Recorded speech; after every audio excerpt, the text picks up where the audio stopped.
All right. So personality. One thing about personality, I like to point out, there's lots of personality exams and tests and quizzes and things out there you could take to learn about yourself. One of my favorite ones is what Pooh Bear character are you? From the Pooh Bear show, Adventures of Pooh. So the reason why this is so awesome is because of the eclectic and the group of individuals or characters that are so different. You've got Tigger, that's the high energy. You've got Rue, which is kind of the innocence, childlikeness. Pooh Bear, which is the mindfulness in the moment. Eeyore, who is kind of the pragmatic, realist, maybe sad. Then you've got Rabbit, who is the high strung, very very OCD. Things have to be perfect. You've got Piglet, who worries. You've got Owl, who's our resident professor slash wisdom, and you've got Kanga, which represents kind of the motherly, the kindness, and the heart. And then you, of course, have Christopher Robin. So all of these characters we can all relate to one or more of these characters. So personality is a long-standing trait and patterns that propel individuals into consistently think, feel, and behave in specific ways. Okay. So when we think about that, the word consistently, this is the key to personality. It's kind of like your base. Of course, you change for context and things can be different in certain situations. But when it comes to personality in general, it's a relatively stable trait. It's a relatively stable way of being. Our personality is what makes us unique. And again, it's thought to be not easily changed. So that's when you got to get into, what is core personality versus mood or emotion, like we talked about last time. So the historical perspective of personality. Well, it started with Hippocrates. He thought personality was based on the four fluids or the humors. You had your caloric temperament, which is yellow bile from the liver, melancholic temperament, which is black bile from the kidneys, sanguine temperament, which is red blood from the heart, and phlegmatic temperament, which is white phlegm from the lungs. Galen built on this theory, suggesting that diseases of personality differences were explained by imbalances of these humors. And then Franz Gall came along, and this is a super fun one. He came along with phrenology, which was a very, very popular pseudoscience. Basically, the lumps on your head would kind of indicate the type of personality you were. So let's say I have a lump like right here. Well, that means I have lots of hope. So obviously this has been discredited, but nonetheless, it makes you think, hey, what's going on now in the world of psychology that, 50 years from now, 100 years from now, we're going to say that was ridiculous. So this is one of those, but still very interesting. So Freud in the psychodynamic perspective, Freud in the unconscious drives, okay? He believed that our personality was developed by our unconscious drives, okay? So remember, Freud was a medical doctor, not a psychologist. Freud published a book called The Studies of Hysteria with Joseph Breuer. Freud thought hysteria was a result of sexual abuse in childhood, but Breuer disagreed. And they basically went their separate ways based on a patient called Anna O, which Freud did much of his research from. Freud's levels of consciousness, and we're talking about Freud's levels of consciousness, okay? We know that non-conscious exists. That's the things like the procedural memory, implicit memory, things like that. We know that it exists. It's been tested. It's been validated. But when we start talking about Freud, it's a little bit different. Freud, his consciousness were mental activities that we could access at any time, but unconscious were mental activities we are unaware of. These are our unacceptable urges, desires. These are things that are repressed. Freud compared our mind to kind of like to an iceberg, and I'll show you on the next slide. Freudian slips are usually because of aggressive urges, but research shows they really tend to occur when we are tired, nervous, or not at our optimal cognitive functioning. So Freudian slip would be when you say the wrong thing accidentally. Like let's say someone says, "Oh, have you talked to your mother lately?" And you say, you mean to say, "Oh, I talked to her yesterday," and instead you say, "Unfortunately," and you're like, "Oh, wait a minute. I mean, oh, why did I say that?" And Freud would say, "Oh, it's because you have aggressive urges towards your mother." But really, it could be this is a slip of the tongue, unfortunately, because maybe you had a conversation you didn't like. I don't know. Usually they're sexual in a manner. So it may be you make a sexual reference towards somebody and you're like, "Whoa, where did that come from? I didn't mean to." Freud would say that that's a sexual urge. It's that's why you have that Freudian slip. Personality develops from conflict between two forces, biological aggressive and pleasure seeking drives and internal controls over those drives. And here's his iceberg. So Freud had his id and his superego. Now, the id and the superego are constantly at battle with one another. The id wants it. I like to think of the id wants it. The id doesn't care. Id just wants it. So id wants to seek that gratification. Whereas superego says, no, no, no, no, no. Here's the morality of it. We better not do this. Probably bad plan. So the id wants it, and the superego says, no, can't have it. So if the id wants to have sex, it's just gonna have sex, doesn't care. Superego goes, no, no, no. We could get pregnant, could get an STD,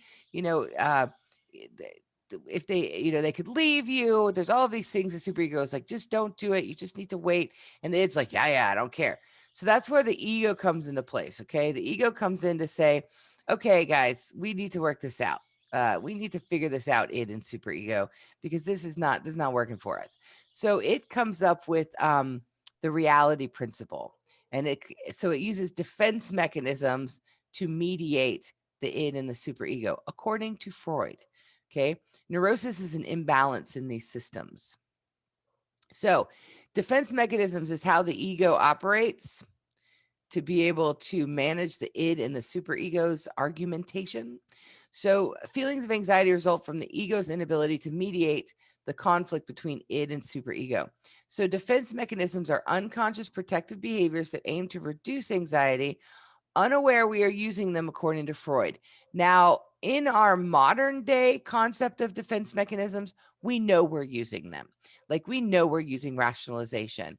For example, Miss Brown, I'm sorry I didn't finish my test. My internet went out at 10 o'clock last night. Well, the test was due at 11. Is it true that your internet went out? Yes. But is it a rationalization when you really think about it? Test was open for 2 weeks and it was extended an extra week. So it's one of those kind of like, we know we're rationalizing, we know that it's there, but according to Freud, the id and superego, the ego's rationalizations, we don't know we're even doing it. So we get into some of Freud's more interesting ones, like sublimation, for example. Sublimation is not something we would give credence to. We don't look at it at a surgeon and say, okay, you became a surgeon or a mortician because you decide that you want to cut people open, or you're a boxer because you just want to punch people in the face. That would be sublimation, taking a unacceptable desire and finding an acceptable way to be able to act upon it. And there's lots of defense mechanisms, by the way. And this is super interesting. Like, if you wanted to go in and kind of check out the defense mechanisms, Wiki's a really great place to go for this. So you could check out the Wiki. Let me see if I have. Let me pull this up. I don't have that one up, but if you go to Freud's defense mechanisms, and Simple Psychology has a good list of them too, but the Wikipedia, though, has it listed in different forms. So it's just really super interesting stuff, just for fun anyways. Denial, for example, we obviously know denial exists now. We know that people use denial, but in Freud's view, people don't know they're using denial. Like, they don't know it's happening. Whereas in most cases, when you talk to somebody and you say, this is really going on, they'll be like, I know, but I'm choosing just not to acknowledge it. So, all right. So, and we can see how all of this kind of happens. Acting out, regression, which is down here. Where's regression? It's somewhere in here. Regression is somewhere in here. But anyways, you guys can check this out. You don't need to know all of them. There's just a few in your textbook, but you guys can check those out. They're super interesting. All right. So Freud's psychosexual stages. We have already covered Freud's psychosexual stages in the lifespan chapter. It's the oral, anal, phallic, latency, and genital phases. We've already covered those. We've talked about the electrocomplex. We've talked about the Oedipus complex. So we've already gone over these stages in lifespan. So I'm not going to spend time going over them in this chapter. Alfred Adler. We did not, however, talk about Adler. So with regards to Adler believed that individuals were constantly striving to feel superior, that we felt inferior initially, and we had an inferiority complex. And so we would become who we were trying to find worth. Adler believed the importance of social connections, careers, friendships. This is where we're getting into the social aspect of things. And Adler also believed in the importance of birth order. Research on this topic remains inconclusive. And by that, what we mean is some research supports Adler's birth order. You know, the older child is more likely to go into a helping field. The younger child is more likely to go into an entrepreneurial type of field. So we do see some research to support Adler's birth order. It's been done time and time again, but there's also been research that kind of discredits it. It doesn't work out. It just really depends. So, all right, Erik Erikson, these are the 8 stages of psychosocial development. You wrote a paper on it, so you guys know this really well. We've already covered this.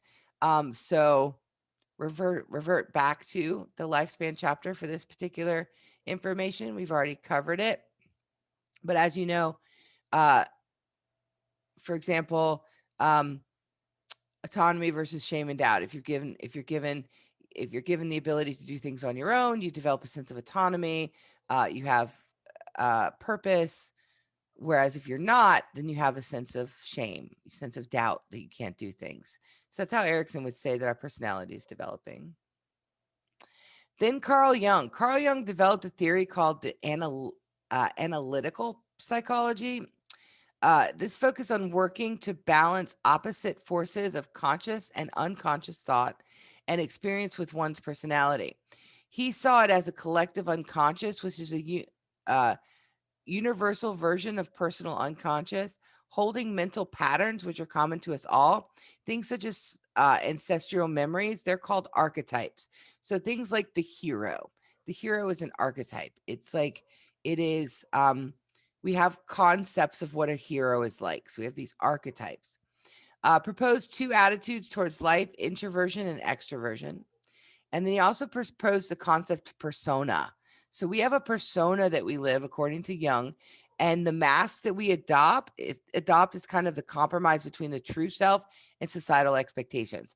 Like for me, for example, my true self is loud and super boisterous. Oh, Caleb is loud and super boisterous. I'm all, let's get into it. Let's take care of it.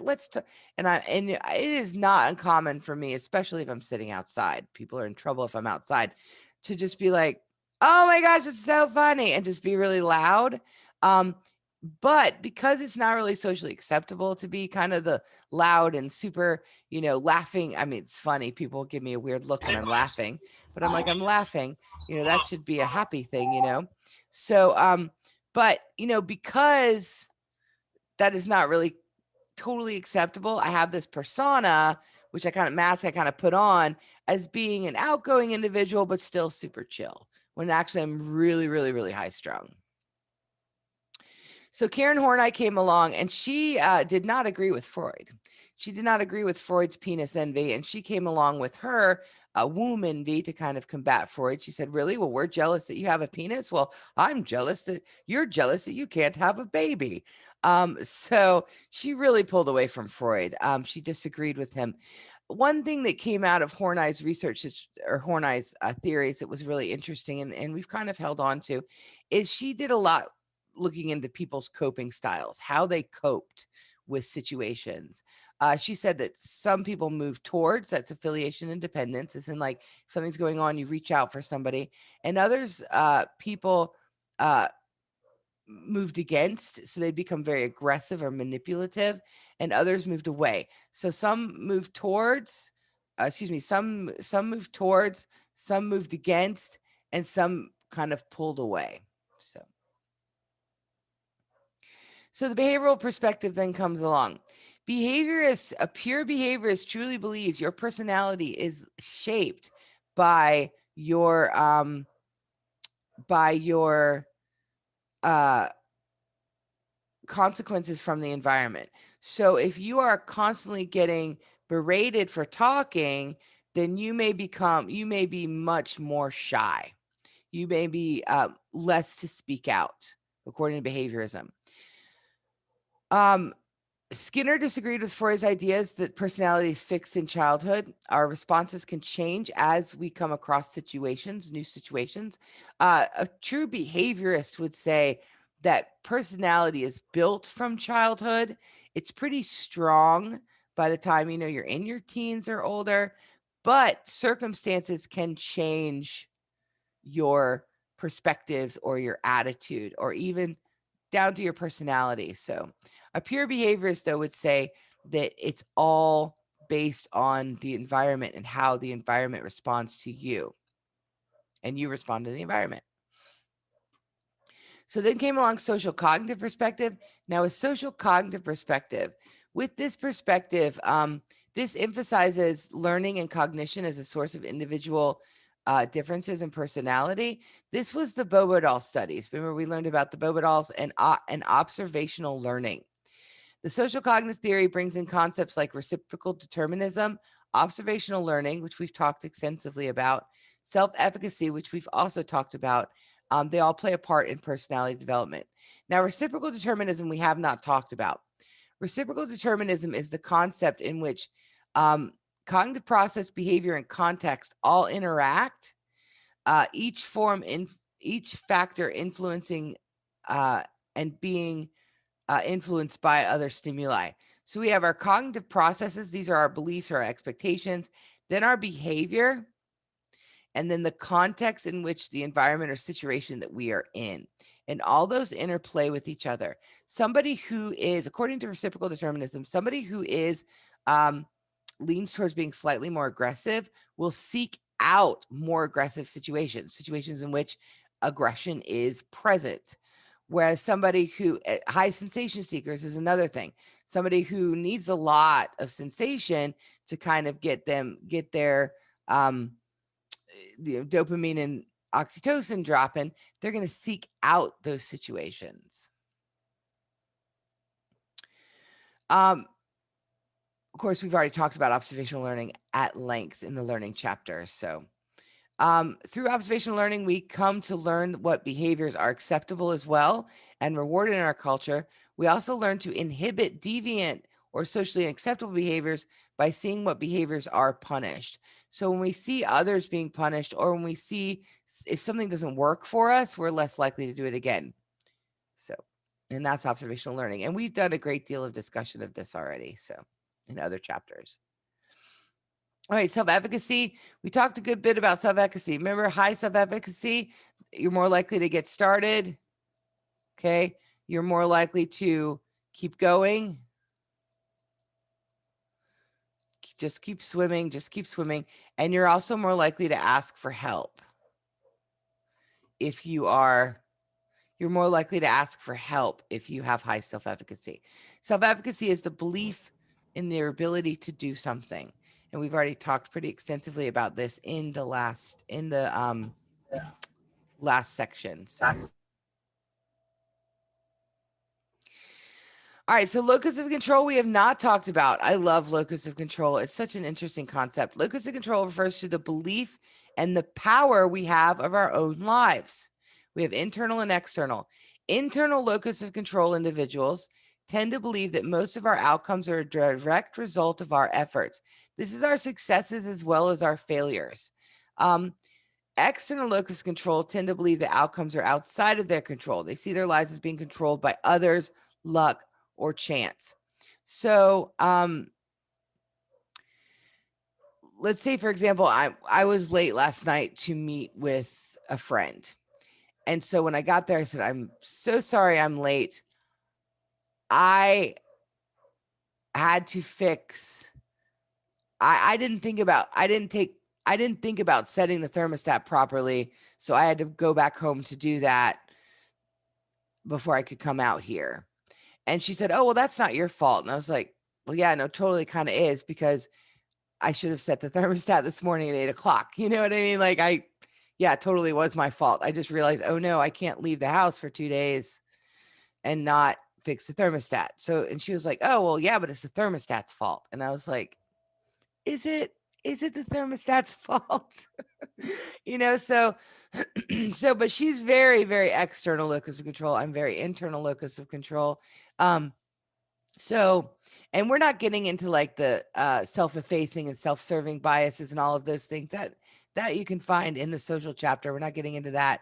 But just from a standpoint of external, internal locus of control, people with internal locus of control tend to have better lives. They tend to have less stress, partly because when they observe something going on, the first thing they say is, what can I do to make this better? What can I do to make things better? If they discover there's nothing they can do, then they are more likely to say, okay, there's not anything that I can do, so I am going to let this go. I am going to move forward. So, and external locus of control, a lot of times individuals, we know that the perception of control is one of the key factors in lowering stress. So people that feel like they're just kind of bouncing around by fate or by coincidence or nothing's their fault, they have no control over anything, there's higher stress levels. All right, so Walter Mischel and the person's situation debate. Mischel found that although behavior was inconsistent across different situations, it was much more consistent within situations, so that a person's behavior in one situation would likely be repeated in a similar one. Okay, so Mischel contributes the idea of self-regulation, also known as willpower. Willpower is not the same as delay of gratification. People get those two, they kind of tie those two together. Self-regulation is making decisions to do things and having good time behavior management. I mean, you can't really manage time. You only get 24 hours in a day, but behavior management, it can include delay of gratification, but that's not all it is. It's not just, oh, I'm gonna not do this and wait till I can get something better. Sometimes it's, I'm going to not do this and there's no result. There's no better later. It's just a conscious decision to regulate that behavior. So the humanistic approach, this includes like Maslow and Rogers, and we've already talked extensively about Maslow. This is the third force in psychology. So we talk about things that are strong in psychology. Humanistic approach is still very strong in the field of psychology. Humanism is touted as a reaction to both pessimistic determinism and the behaviorist views of humans passively reacting to the environment, which has been criticized as making people kind of out to being like robots. A pure behaviorist is going to say, if you are punished for something, you won't do it again. If you are reinforced for something, you will do it again. Ergo, here I am leading my life just based on how I'm punished. I'm not really making any decisions. Whereas humanistic approach says, no, we're more in control than that. Abraham Maslow studied people who were considered to be healthy, creative, and productive. Maslow found that such people tend to be more open, creative, loving, spontaneous, compassionate, concerned for others, and accepting of themselves. Maslow also brought us, remember, the hierarchy of needs, Maslow's hierarchy of needs, which we've already studied, we've already looked for, where if you give somebody the proper tools, they're able, or if they push through, but they're able to work to self-actualization. All right, so Carl Rogers, this is where all the self stuff comes from. Self-esteem, self-concept, ideal self, real self. So this is where Carl Rogers' main ideas about personality regards self-concept, okay? Who am I? Your answers can kind of show how you see yourself. The ideal self is the person you would like to be, whereas the real self is the person you actually are. We are incongruent when our thoughts about our real self and our ideal self are very similar. So if our real self and our ideal self are similar, we're in congruence. We're in a kind of a calmer state. We're more relaxed. Conversely, though, however, when there's a great discrepancy between our ideal, who we believe we are, and our actual selves, there's a state of incongruence. So, for example, if you have somebody that truly believes that they are a good person, but here they are damaging people's reputations, hurting others, there becomes an incongruency there. And there's a lot of stress involved with that. So if your ideal self is that you want to go into nursing, but you're not getting through that math class, your real self isn't getting through that math class, there's an incongruency. Your ideal self is going to be a nurse. Well, how can I be a nurse if I can't even do math? And that's where the self-efficacy steps in to say, hey, you are capable of doing this. You just may need to process a little longer than others. So what do you need to get you the help to get through that? The biological approaches. Psychologists who follow this perspective feel inherited predispositions and physiological process explain personality. So this again, heritability is a portion of difference among people that is attributed to genetics, leadership, obedience, sense of well-being. Some of the examples. We believe that temperament has a biological basis, okay? Our reactivity, how we respond, as well as our self-regulation, the ability to control our responses, as well as these are the two dimensions of temperament. We do know that aggression is genetic. So if Silver Fox studies, if you check out the Silver Fox studies, pretty cool stuff. I need a video. Hold on. Let me go back to Google. If you check out the Silver Fox studies,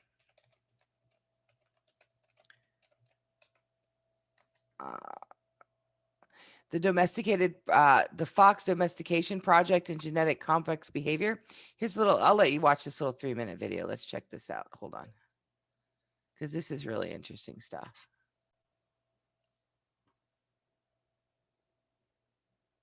And there is a scale for the behavior with minus and plus. And team one has plus behavior, they can approach your hand, they have no fear. And there is always a minus behavior when it's afraid.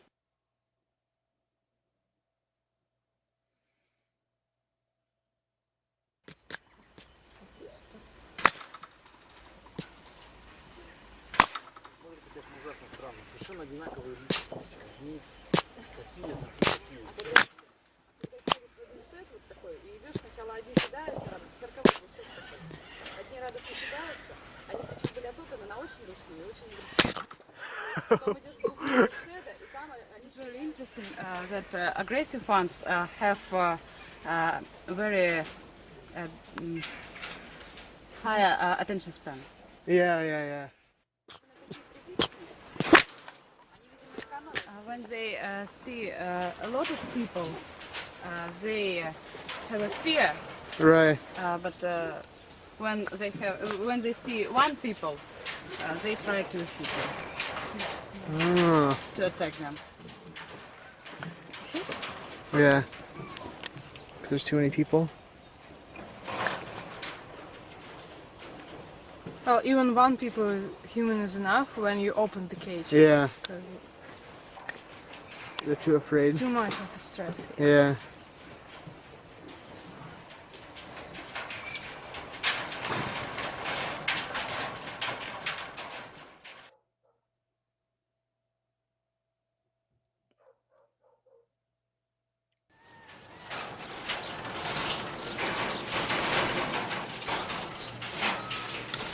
See, it's even wagging his tail.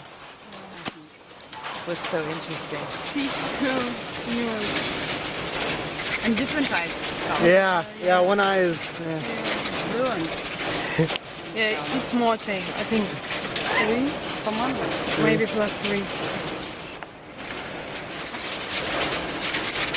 You can take him on hands too. Oh, yeah, sure. And that was just playing around like, okay, let's have a fun time.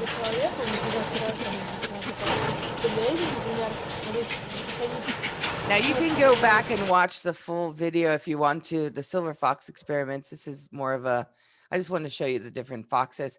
But you have the minus, which is the aggressive, and the plus, which is the domesticated.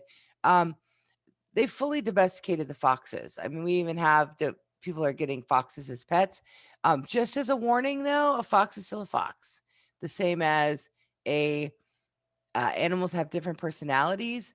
A fox is still a very deviant little creature, and it's kind of in sneaky mode all the time. Even if it's domesticated, won't hurt the human, but it's not going to crawl in your lap and be like, "Love me." The same as a cat. Quite often will be like, "Okay, you can give me attention now. Oh, I'm finished." Whereas a dog is constantly seeking attention. It's constantly wanting to get that attention. All right. So we know that there's a relationship between we know that there's a relationship between uh genetics and nature or nurture with regards to um behavior, but we also know that there's a strong genetic component. All right, is there a relationship between body type and temperament? We have found that no. Even though the media would say, larger people are more jolly, more happy, fit people are more intelligent, less more assertive. No, not necessarily. We don't see a relationship there. All right, so getting into the trait theories. So one thing I'm going to have you guys do, and I'm going to put this into because we can't do it today because we don't have the time, but I am going to put it in the chat and you guys can do this on your own. So there is a Big 5 out of service personality test. So I'd like for you guys to check that out. Take this test. It tells you what traits you have. It's a pretty interesting test. It's pretty valid, reliable, in essence of it's still an online test. You're still answering it sitting at your house. So I wouldn't give it 100% credence, but the results can give you a good insight to yourself.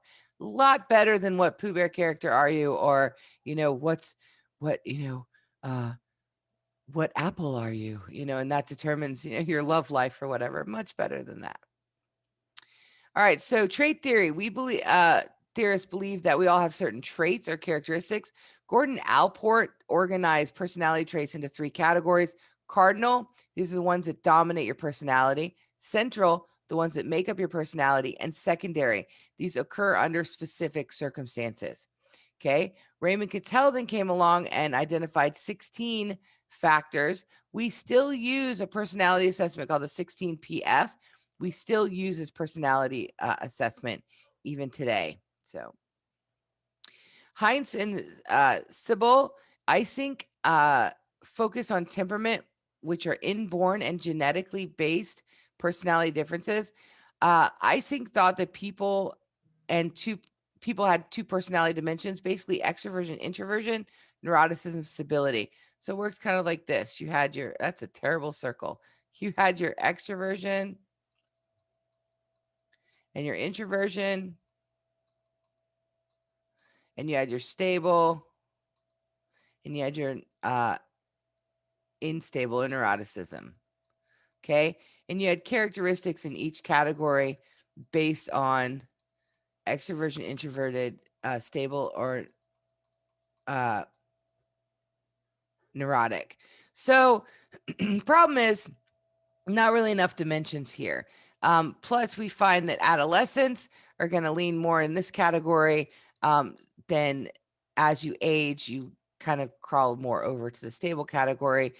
So one would argue, is it really getting at people's core personalities? So there's been questions. They added another dimension later, psychoticism versus superego control. People high in superego control have high impulse control. They are more altruistic, empathetic, and cooperative. The 5-factor model. This is the Big 5 that I just showed you in the chat. So you guys should check that out. This is where you have basically 5 traits. You have openness to experience. Where is it? Oh, it's behind here. Darn it. Let's pull it up again. You have the basic 5 traits. Let me show you how this works. I'm just going to Christmas tree it for you. I'm not actually answering them. It's Christmas tree. There's a lot of questions, so I'm just going to bounce around here. Try not to miss any.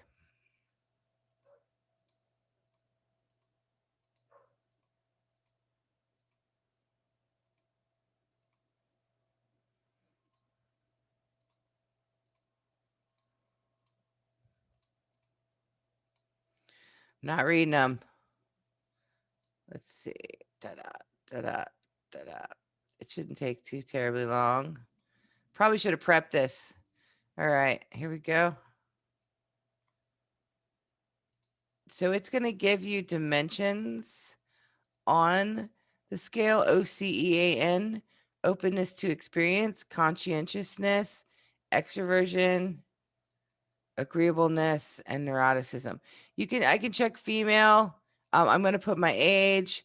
Now you don't have to answer the rest of this stuff if you do not want to, but I'm going to put, I did not answer them truthfully because I didn't answer anything else.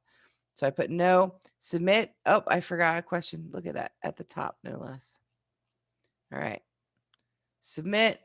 All right. So it gives you, this is so cool. So open-mindedness, high scores tend to be creative, curious, complex. Low scores tend to be conventional, down to earth, narrow interest, uncreative. This is not judging you. All right. So negative emotionality, which used to be called neuroticism, is now negative emotionality. These are people, if it's higher, higher scores tend to be more nervous, more high strung, more insecure. They worry more. Lower scores tend to be more calm. So this is not, so people are like, I scored high in neuroticism. What's wrong with me? Or negative. Nothing's wrong with you. It may just be that you are have a more high strung type of personality. You're more anxious than others. That's not a bad thing. I think that we've gotten into a bad place when we look at things and we say, I am not very open to new experiences, and that's a bad thing. Not necessarily, because we need, it takes all kinds to make the world work, and we need people who are kind of just want to hang out in their small town and do their thing. If everybody was sensation seeking, nobody would be here to take care of town. So anyways, and over the years, I've taken this test probably the last 15 years, I know, because I've been sharing it with my class for the last 15 years. And I have seen that my openness to experience has dropped a bit. My extroversion has also dropped a bit. All right. So culture and personality. Culture is all belief, customs, art, and traditions of a particular society, both universal and cultural specific reasons for variation in personality. Asian cultures are more collectivistic and less extroverted. Europeans are higher in neuroticism. Regional differences in the United States may be due to selective migration. People choose to move to places that are kind of compatible with their personalities. So personality assessment. So anyways, that's the section on personality traits. Check out that Big Five. It's pretty interesting. So going into how do we assess personality? Well, one way is self-report inventories. We assess personality using the multiple choice or numbered scales. This is a Minnesota multiphasic personality inventory. It's got about 500 questions. And it asks you, and the questions could be things like, I like mechanics magazines. The way this test was developed was getting norms of what people would say in different populations. And so this is a clinical scale. It also has reliability and validity scales. So if one of the questions, for example, is, I like to play with feces. Someone who's trying to look insane would say yes to that. But here's the deal. No one says yes to that. Even people who are, clinically mentally ill, they're not going to say yes to that. It's not an answer. People don't say yes to that. And so if somebody's lying or malingering, that we call it, they would have a really high lie scale. And so we would know, okay, they're not telling the truth. They're obviously trying to look like something's wrong with them because of the lie scale. Not used to diagnose, more so used to diagnose than other tests.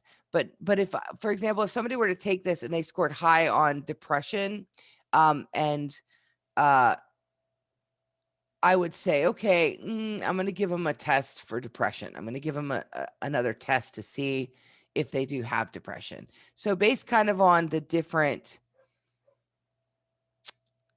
personality triads. For example, I scored very high on psychopathic deviance and very moderate on I'm kind of moderate on everything, but I'm high on psychopathic deviance when I was in college, and very low on social responsibility. So it was like, what? I don't have psychopathic deviance. But the reason why I scored so high on that is because I kind of go against the grain. I don't mind saying, well, I don't think that's really right, or I don't agree with that. So people that are more likely to go kind of against the grain, or kind of that don't follow traditional rules necessarily, they're going to score higher, but that doesn't make them psychopathic. So you can't just say, ooh, they scored high here, so, oh, that's a problem. So, and then I just took it recently, actually last year, again, all 500 questions, and I kind of got middle of the road on everything. And I was like, dang. So there's really no standout anything with me, but, kind of middle of the road. All right.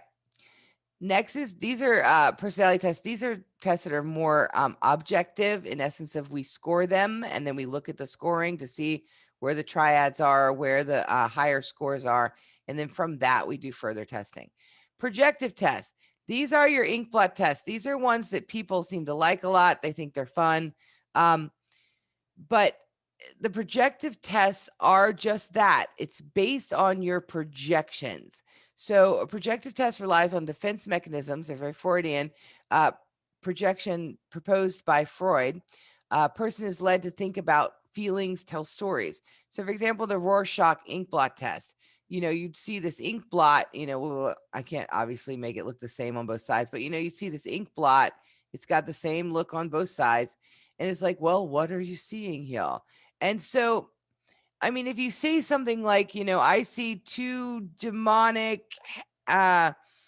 bleeding Mises with blah, blah, blah. If you get all like super into it and, it's a giant penis on fire coming out of a diseased vagina, I mean, it's going to be like red flag. Okay, we're going to red flag this. We may need to do some further testing. So we may use this for screeners. Not a test that I would use simply because it doesn't have any reliability or validity. It really is dependent upon the interpretation of the clinician. It's got some scoring to it, but even the scoring itself doesn't really hold much water. So, But I have a question. Yeah. It's a very minor thing, and of course, me, it's a reference. I was just wondering, have you ever seen the movie Watchmen? No. Okay, because there's a character in that whose name is Rorschach, and his mask is basically like 2 layers of something with a fluid in between to where it like kind of moves like a Rorschach test. Cool. But I was just saying, because there's a part in the movie when he's actually getting like analyzed like in like a prison using the Rorschach test. Oh, and neat. It's very interesting because you see like you'll like see what he actually thinks of when he sees it, and then he'll just be like, some pretty flowers. Okay. That's neat. I'll have to watch it. It's called The Watchmen. Is that what it's called? The Watchmen? Yes. Sorry, the chat came up and I clicked. Oh, that's okay. So, I'll have to check it out for sure. Yeah, a lot of times it'll be like you could go to Walmart and they'll sell it in like a 2-pack with that and the V for Vendetta, which is also a very good movie. I've seen that. Yeah, well, a lot of times they'll come in a 2-pack like that because they're kind of like both superhero movies that aren't like the DC anti-hero. Actually, they're both made by Vertigo Comics, which was recently which within the past few years was purchased by DC. So some of the characters from Watchmen are now in like the DC continuity. So I did not know V for Vendetta was from a comic. That's so cool to know. Yeah, I actually have the original graphic novel. If I'd like, you could. I'll send you a picture or something. Cool. That's really neat. Thank you. I'll have to watch The Watchmen. That might be one to talk my husband into watching. I'm sure that he will. All right. So the thematic apperception test is also a perceptual test.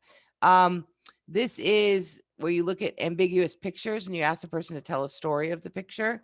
Now, if the person tells in if 5 different cards in, the person has the same theme of somebody being watched or somebody spying, then we're going to go, okay, there may be some things going on here with paranoia, and we may give a test for paranoia or for schizophrenia. Again, it's another test that unless I'm doing a battery of testing, because I've been asked to do a battery of tests, I wouldn't do those 2 tests. Next is contemporized themes concerning Black's test. This is a CTCB. It's like the TAT, but it's shows pictures of scenes of African American lifestyles, because the comment that was made about the TAT was that the pictures were very racial specific. So, and then the Rotter incomplete sentence blank, I use this all the time because this does give you kind of something to talk about when you're talking with somebody. It's things like, I feel blank. I'm happy when blank. My mother blank. And so it gives you kind of an idea of where the person is and what they're thinking.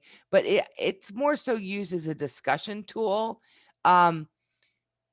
versus, I mean, because you could have somebody in there could say, my mother is evil. And you're like, oh, that's it. I'm calling, I mean, you don't instantly say, okay, they said their mother's evil. There must be something terrible here.